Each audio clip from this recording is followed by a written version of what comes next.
touch ng mga awitin natin? Sino? Alam niyo, pag ang Holy Spirit nag-work sa puso natin, hindi mo mapigil yung nag-uap mo. Amen? Mahal talaga tayo ni Lord eh. Nag-minister siya sa ating mga puso. Kaya salamat tayo dahil andyan ang Holy Spirit lagi sa ating mga buhay. Amen? Nagpapaalala, nagpo-comfort, o ano man yung gusto niya sa atin. Kasi blessing niya sa atin. Siya lang nakakakita sa mga nilalaban ng ating mga puso. Kanina, umawit tayo, si Pastor talaga, I was so blessed by mga awitin natin. Praise God. Tayo po rin po ng manalangin. Panginoon, marami pong salamat sa umagang ito. Ikaw ay aming pinupuri, tinataas ang pangalan sa oras na ito, Panginoon, sa aming congregation. Pagpalain mo ang bawat isa sa amin, Panginoon, at higit sa lahat, Lord, yung salita mo ay maunawaan namin at ito'y mai-apply namin sa aming mga buhay. Ang mensahe mo, Panginoon, ang salita mo ay maging silbing pagpapala, maging silbing paalaala sa bawat isa sa amin, Panginoon, kung ano man yung iyong nais paabot sa amin.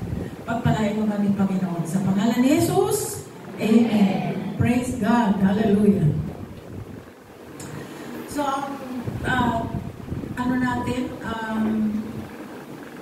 topic natin about direction in life. Sa palagay natin, na-direct na ba ang ating mga buhay? Sino hindi? Sino pa ang hindi nakakaintindi na saan ba talaga ang direksyon ng buhay ko? Nasa kamay, wala pang naintindihan sa direksyon ng buhay. So lahat tayo, amen? Okay. Sabi nga dyan, sa direction in life, sabi doon sa Hosea na pinag-aralan natin, binasa sa scripture, okay? Ay, mali.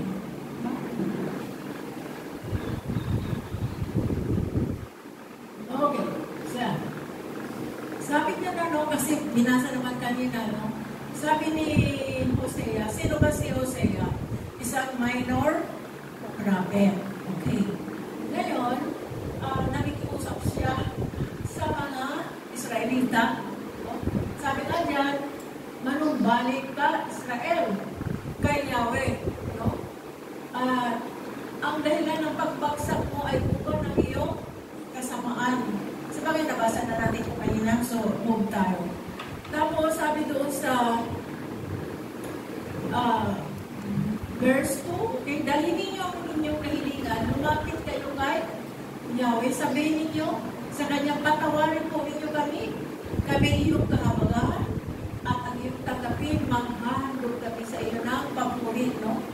Okay, tapos, hindi kami kayang iligtas ng bukbok ng Assyria, hindi kami sasabay sa mga kabayo nila, hindi namin tatawagin Diyos ang kanilang ginawa ng buong kamay, sa iyo lamang nakakasumbong ang awak ang mga ulila. Sabi ni Yahweh, yung sagot ni Yahweh, magagalingin ko na sila sa kanilang kataksilan, mamahalin ko na sila ng walang katapusan, sapagkat napawi na ang galit ko sa kanila. Talagang si Lord, grabe ang pagpapatawan talaga, no? Sabi sa verse 5, ako'y matutulad sa hamog na maghaha sa sariwa sa Israel, manumbalit, mamumulaklak sila gaya ng lirio at makugat din sila siyang tulad ng cedar. Okay. Sabi sa verse 6, kanya nga mga sanga ay darami, gaganda siya tulad ng puro ng kuligo, hahalimoy ang gaya ng kagubatan ng Lebanon. Magbabalik sila at maninirahan sa ilalim ng aking kanlungan. Sila ay layabok na gaya ng isang halaman, namumulaklak at parang puro ng ubas, at ang mawing tilang ng alak mula sa Lebanon. Okay, verse 8. Ephraim. Sino ba si Ephraim? Isa sa mga tribes of Judah, di ba? At kasalanan ni Ephraim. Okay. Sabi dito, Ephraim, lumayo ka na sa mga Diyos-Diyosan. So, ang kasalanan pala ni Ephraim ay idolatry. No? So, grabe yung kasalanan ng pagiging idolatrous. And then, ako lamang ang tumutungon at nagbabantay sa iyo. Ako'y katulad ng cypress na laging muntian. At mula sa akin ang iyong mga bunga. Unawain ng matatalino ang mga bagay na ito at dapat mabatid na mga marunong. Matuwid ang mga kaparaanan ni Yahweh at ang mabuti doon lumalakad, ngunit nadarapa ang mga masuwayin. Okay.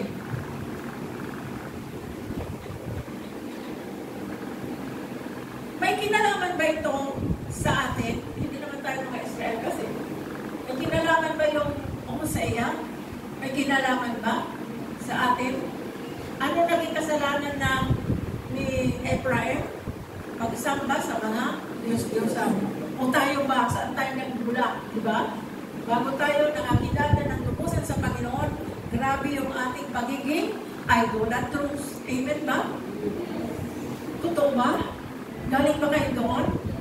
Ako, hindi ko pa kilala talaga si Lord. Wala pa ako talagang right relationship with God. Tuwing mahal na araw, mayroon ako panatang. Miyerkules, Huwebes, Biyernes, doon sa Antipolo, naglalakad ako ng talhon. Miyerkules yan, Huwebes, araw-araw.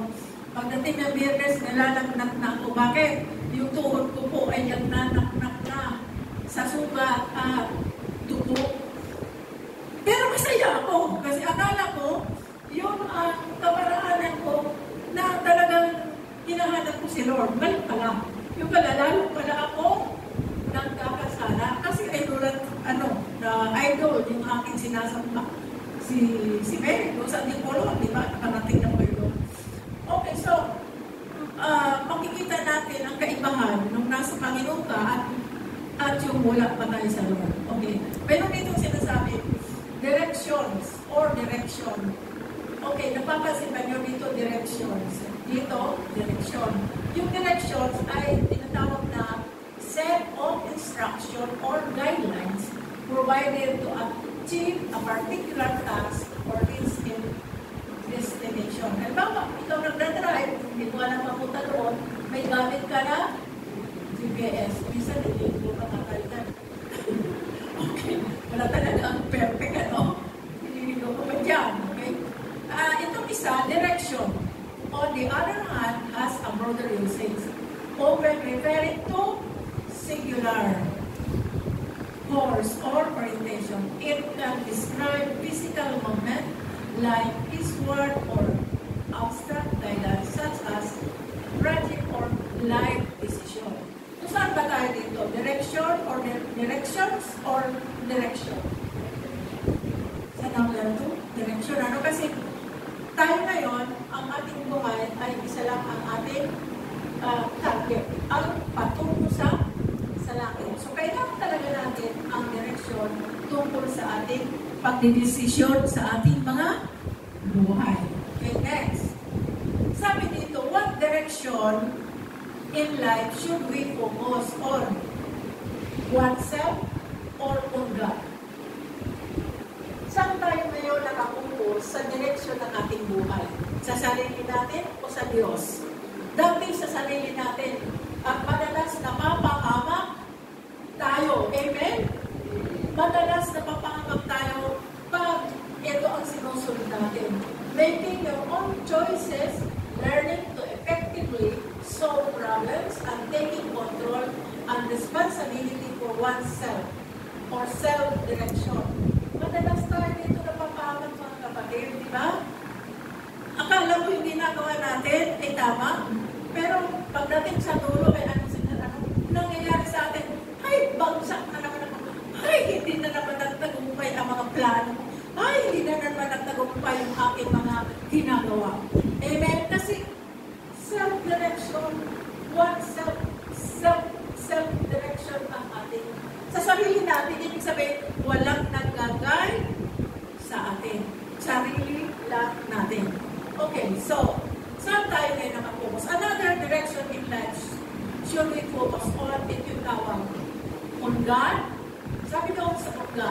God's direction can manifest through His Word, the Bible.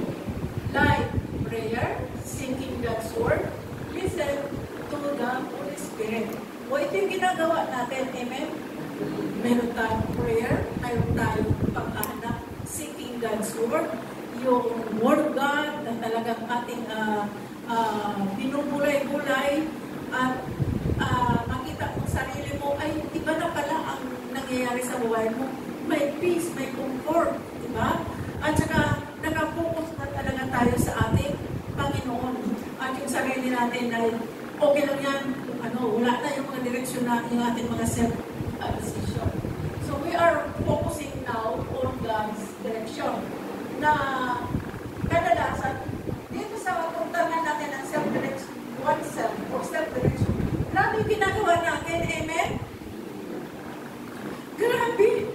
Paghahanap buhay, hanap ng kung ano mga ginagawa ng tao dahil sa kanyang desisyon or self-direction. Talagang walang tamang direction kasi hindi naman niya alam eh. Sarili niya kaalaman lang. Pero tingnan mo ang Panginoon. Ang kailangan lang pala natin, manalangin, hanapin ang salita ng Diyos. Kung ano yung sinasabi ng salita ng Diyos, ang makinig sa sinasabi ng banal na Espiritu Santo. Amen? Pero, pwede natin sabihin, simple lang yan, pero grabe rin yan, di ba? Kasi mag-e-effort tayo. Yun ang panalangin, ha? Yun kasi, kailangan natin mag-effort, o kailangan natin pagsumikapan or effort yung ating relationship sa God's direction. Alam ba ninyo na napakahirap din? Sabi mo, gusto mo manalangin, ganito, may prayer tayo dito. What about self-prayer? Diba? Mahirap din, diba? Kaya kailangan mag-effort. Ang hirap mag-effort talaga or mahirap talaga effort. Kailangan talaga kung sa trabaho, ang effort talaga ginagawa natin. No? Mayroon tayo ng target, mayroon tayo mga direction. Mayroon ako ng panood sa Bible, sa Facebook. Isang mahirap na pamilya.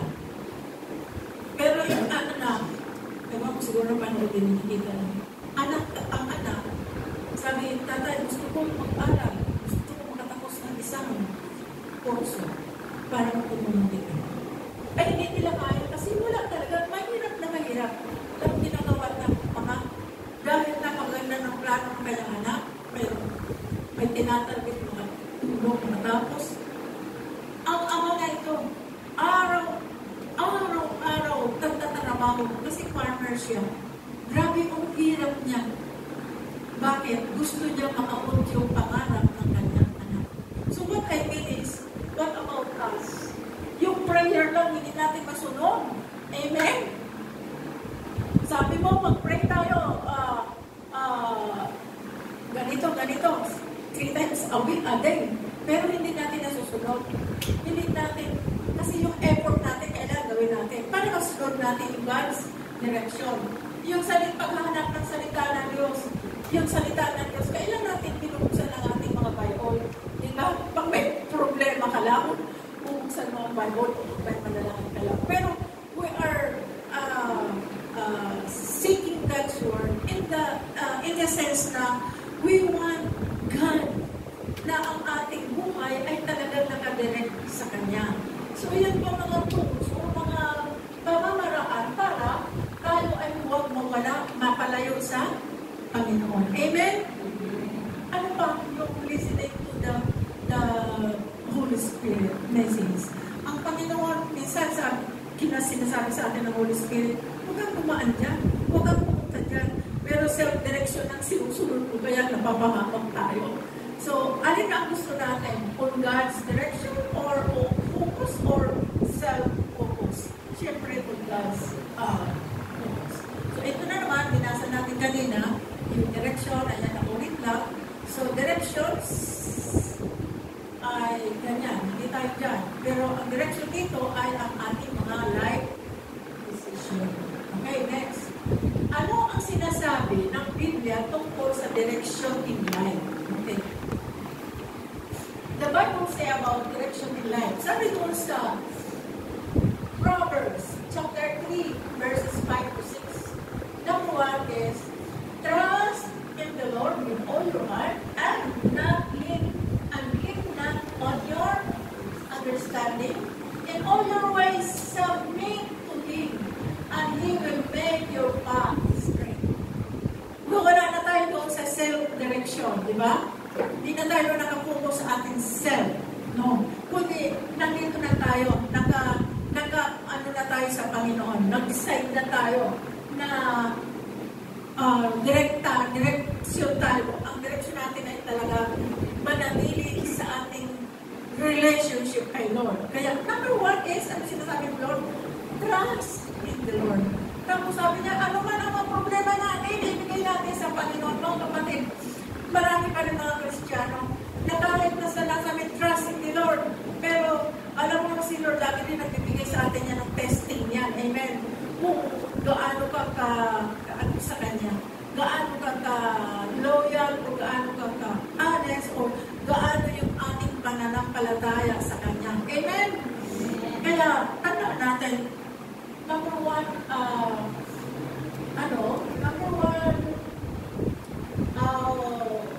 direction in life to do is trust in the Lord. Kasi wala tayong magagawa. Amen. So sabi dito, sa biblical passage, it emphasizes the importance of trusting God and seeking His guidance. Nananalangin ba tayo tungkol sa guidance o guidance natin araw-araw? Amen, di ba? Hallelujah. At kung mayroon pa nangyari sa atin, hindi tayo pababayaan ni Lord.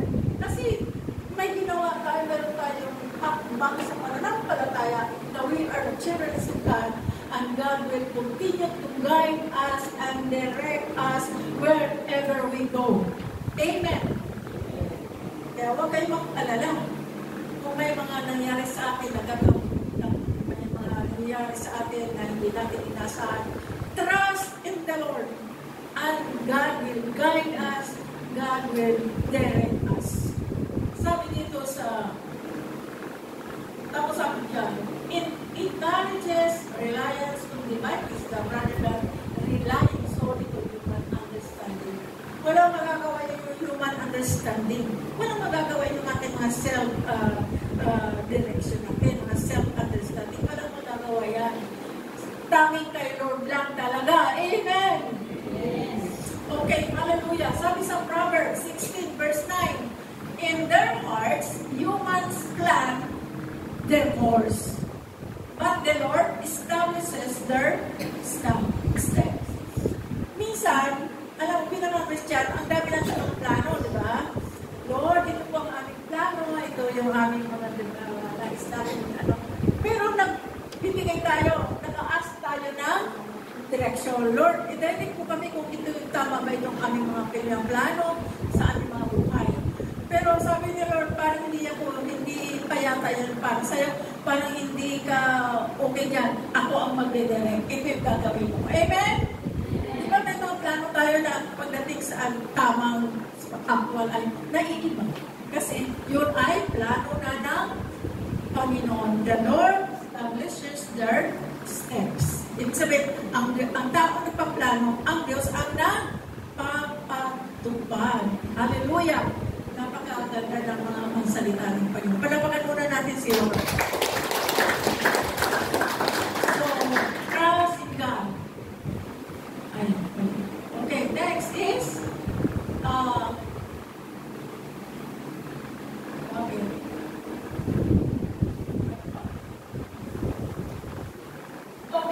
Kawikaan, chapter 3, verses 5 to 6. Kayawi ka, wala, puso at tubusan.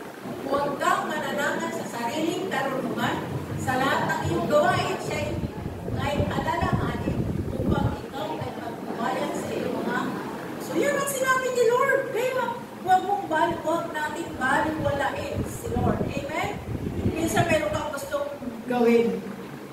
Ay, hindi na muna ako tawag kayo kasi ako muna. Kasi maganda ito. Pero hindi mo alam, ikaw pa kasi wala tayong guidance galing kay Lord. Hallelujah. Ang sabi sa kawikaan, yun ang kanina binabasa natin sa English, ang tao ang nagbabalak, ngunit si Yahweh ang nagpapatupad. Kaya lahat ng ating mga plano sa buhay, mga balak, sa pamilya, iingin natin ng guidance kayo kasi siya ang magpapatupad na sa atin. Amen 23 verse 3. Pinapanumbalik ang aking kalakasan at pinapatubayan niya sa tamang daan upang aking parangalan ang kanyang pangalan. Every time na kuha tayo ng mabuti, every time that we do good, sino ang napiplease? Sino ang nabibigyan ng parangal? Si Lord. If we do good things in our lives, God pleases Him. Amen. Kaya, ang sarap talaga pag gumagawa tayo, ginagawa natin ang tamang direksyon ng Panginoon. Siya ang naluluwalhati. Dapat talaga sila talaga naluluwalhati. Hindi tayo. Kasi wala tayong karapatan, wala tayong lakas. No? Kaya sinabi dito sa verse 53, pati pinakanumbalik ang aking kalakasan. Wala tayong magagawa sa ating physical strength kung wala tayong Lord. Amen. Hallelujah. At ano pang sinasabi? Pinakanubayan niya ang tamang daan. Yun, dinidirect tayo sa tamang path. Daan. Okay? Parang alam, ang dahilan, the purpose of why we do it, no? Because of he should be lifted up, he should be kailangan maparangalan natin siya. Okay? Sabi sa akin, 37, 23 at 24, ang gabay ng tao sa kanyang paglaban ay itong si Yahweh. Wow! Amen? Naalala ko, sharing ko lang po. Nung na-destino ko sa Bulacan bilang pastor, yung anak ko nag-isa, nag-aaral dito sa Manila. Hindi ko na siya maanuhan araw-araw kasi nandun siya sa lula. Alam mo, nag-iisang anak mo. Tapos nakikita, imagine mo kung parents ka.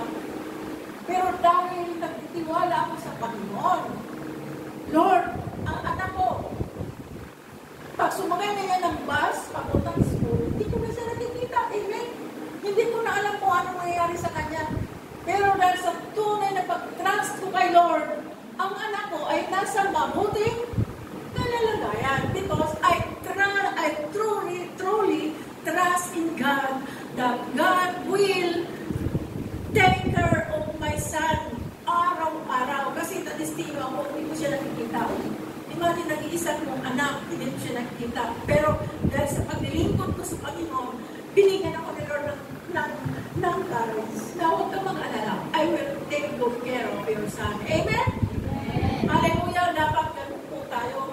Ano ba ng mga wala sa atin, pagtiwala natin sa Panginoon. Praise God. And then sabi niya, gaway ng tao kanyang paglakad ay itong siya. Kung nais maligtas sa gawain niya, ang Diyos nagagala. Kahit na mabuwal siya ay mabangon pagkat si Yahweh ay kanyang tutulong. So, ibig sabihin, hindi tayo perfecto. May pagkakataon tayo na nagkakamali, na stumble. Sometimes we stumble. No? Pero, God really see our hearts. Talaga, we truly believe in Him. We truly love Him. We truly have faith in Him. Ngayon, nagkataon na na-stumble ka. Yan na dito tayo sa mundo ito. Sinong tutulong sa'yo? Sabi yung pagkat si Yahweh, sa kanya rin tutulong. Amen? Iba yung sinasadya na pagkakasala. Iba yung hindi sinasadya na nagkamali. Ang God will guide us. Amen? Hallelujah. Thank you, Lord. Okay, ano pa sinasabi niya? Nasa conclusion tayo. Ibig sabihin, doon sa mga sinasabi ng salita ng Diyos, kailangan i-apply natin yun sa ating mga buhay. na tayo katulad ni Ephraim. Mirali mo, isa sa mga tribe of Judah, si Ephraim, no? Na nagkasala. Kaya grabe kasalanan ng mga Israelita. Kasi sumasang pa sila sa Diyos at sila ay kung saan sila napantag. Amen? Dahil sa kasalanan. Na mayroon din sa atin ay gano'n din tayo. Connected tayo sa mga gano'n na kasalanan. Although we are not Israelites, but we also, tayo mga pagano, na dati mga pagano, na ng lahat ng tumawag sa Kanya ay hindi na pagano. Mga pinili na ng Panginoon. We are the church, the chosen people. Okay, so sabi dito, dahil tapos na ako, ang sabi dyan, sa conclusion natin, God's direction in life, ito yun, God's direction in life turns to blessing. Amen? Yan yung mga ano natin, ay salamat Panginoon. Minsan nagsasabi tayo, na bakit ngayon ko lang nakilala si Lord? Ako isa yung sa nagsalita. Bakit ngayon ko lang nakilala si Lord? Kasi iba yung ginawa ni Lord sa buhay ko. Kasi nung unang grabe yung buhay ko, bakit ngayon ko lang, yung pala may right time din si Lord para talagang iisa yung focus natin. Hindi na tayo pamabubago ng isip. Okay? So, siya na kayo nasibog ako yun.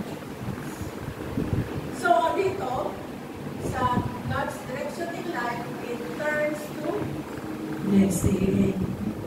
Pag sinabing blessing, hindi na financial. Isipin yan. Dahil pag lumapit ka kay Lord, hindi lang financial ibibigay ni Lord. Amen? Ano? Spiritual blessing. Ano yung spiritual blessing? Ang ating buhay, natatama ang ating buhay sa direksyon natin kay Lord. Amen? Sabi nga doon, mayroong tatlong kamatayan, everlasting life, hindi tayo ng buhay. At mayroong tatlong, pag hindi ka kilala, hindi mo kilala si Lord, mayroong eternal death, physical death, at saka death, pagkamatayan. Physical, eternal, at saka spiritual. Okay. So, pag ikaw ay na-born again, mayroon ka ng spiritual life. Buhay na walang hanggan. Yun ang mabuti para sa akin. Yun ang isa sa mga blessing. Dati tayo wala talagang connection. Pero kung kilala natin si Lord, mayroon na. Mayroon ka naman connection kay Lord? May kasiguraduhan ka na ba na we have eternal life in Christ? Amen? Okay, praise God, hallelujah.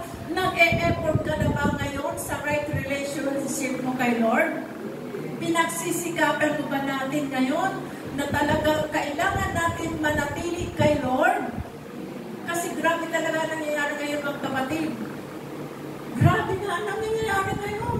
Sinong pipiliin mo? Ang tao na lahat na, sabi nga nung kausap ko kagabi, yung director sa organization namin, wala tayong gobyerno. Ibig sabihin, wala na nag-govern sa bansa natin. Wala nang namamahala. Tingnan ang presidente natin. Kaya sikapin natin mga kapatid na tayo mismo, we have to do it ourselves, to make effort na itong ating bansa punong-puno ng kaguluhan. Kasi nasa Matthew naman talaga yan.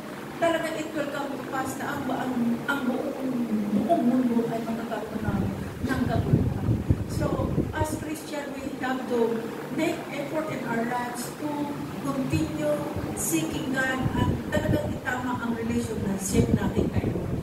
Hallelujah. Amen. Number one, sabi doon sa binasa natin kanina, sabi ni si Hosea, minor prophet si Hosea, return to God. Diba? Bumalik ka sa Panginoon. Kasi si Ephraim ay ang kailangan niya ay sumasamba sa mga Diyos-Diyosan. Magtiwala, repentance, sabihin, true repentance, pagsisihan ang lahat ng mga kasalanan. Are we doing it? Repentant? Nagre-repent ba tayo? Amen ba? Baka naman, kumuha ka ng mali, hindi naman ako hindi naman nakita ni sister, pero nakikita ka ni Lord. So, we need to have a true repentance. Commit yourself to God, hindi to man, ha? I-commit natin ang sarili natin, hindi sa tao. Kasi meron tayo ilan mga tao na dito ako kasi okay ito sa akin, no?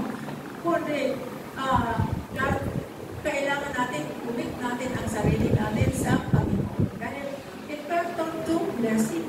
Ano pa? Obey and follow His will. We have to obey and follow what is His instruction. And then, be matured. Meaning, grow in faith. Ikaw ba? Mapapatunayan mo na ba na mature ka? Nasasaktan ka pa ba pag nireview ka ng pastor o nireview ka ng kapwa Kristiyano? Nasasaktan ka ba? O nauunawaan mo? Pag sinabing mature ka na, malalim ka na sa pananampalataya, na kahit pa anong sabihin ng ating kapwa Kristiyano, nang lalo na higit sa lahat yung ating pastor, i-reviewin tayo, kung kayong magkakreate ng sama ng loob, kasi noon yung mapapatunayan na, ay, salamat sa Diyos, ako naman ako yung sinasabi ni pastor. Meaning, you are already maturing in your pananampalataya. Kasi maraming Kristiyano na pag nasaktan sa salita ng Diyos, ayoko nang pumunta doon sa lingkod kasi ako na naman tatamaan ng salita ng Diyos. Abay, mag-mature ka, kapatid. Kasi salita ng Diyos yung nag-rebuke sa'yo. Amen? Abay, magpatuloy ka. Ako ganyan ginawa ko. Sabi ko, masarap yung Bible, pero masakit din pa ng pag tumama sa iyo, no? So, kailangan mag-mature tayo through the Word of God. Grow. Ibig sabihin, lumalago ka na sa iyong pananampalataya. Sasabihin mo lang, ganun talaga ang Kristiyano. Lumalaga ka sa ganito, ganyan. Amen ba? So, kailangan maging mature tayo. Be prayerful. Pag tayo nag-pray, anong action natin? Part natin talking to God. Tayo ay nagsasalita kay Lord. Nananalangin tayo kay Lord. Ang sagot naman ni Lord, read the Bible, your spiritual food. Yan ang sagot ni Lord. Ang Biblia, yun ang kanyang kasagutan. So, gawin natin spiritual food, yung salita ng Diyos. Ano ba yung spiritual? Ang physical. Pag sinabing physical, pinakain natin araw-araw pagkain. Pag sinabing spiritual, yung Biblia, nagbibigay sa atin ng lakas. That is spiritual food. Kung maunawaan po natin, amen ba? So, kung ating balikan sa ating sabi noon ay direction in huwag natin piliin yung self-direction. Huwag natin yung piliin yung directions with S. Kasi kung saan-saan ka dadalhin sa talas. Amen ba? Para ba yung nag-drive ka? Papuntang Tiapo, papuntang East, West, isa lang ay pwede na. Pero yung papuntang langit, papuntang buwan, marami bang sasakyan? Isa lang din, di ba? Pag papunta kang Mars o planeta, ano sinasakyan? Na papuntang planeta ng mga astronauts? Di ba spaceship? O meron pa bang bus doon na papunta doon? Meron pa nakaparating? Wala, amen? Yung papuntang langit, nakakapunta doon ba baka mga Diyos-Diyosa natin? Ay ayaw ng road yan. So si Jesus lang ang daan patungo sa katotohanan. So be directed by our Lord Jesus. Tayo ba'y manalangin? Panginoon, maraming pong salamat sa mensahe na nawa namin ito, Panginoon. May apply namin sa ating mga buhay. Pagpalain mo bawat isa, pagpalain mo lahat, Panginoon. In Jesus' mighty name. Amen. Amen.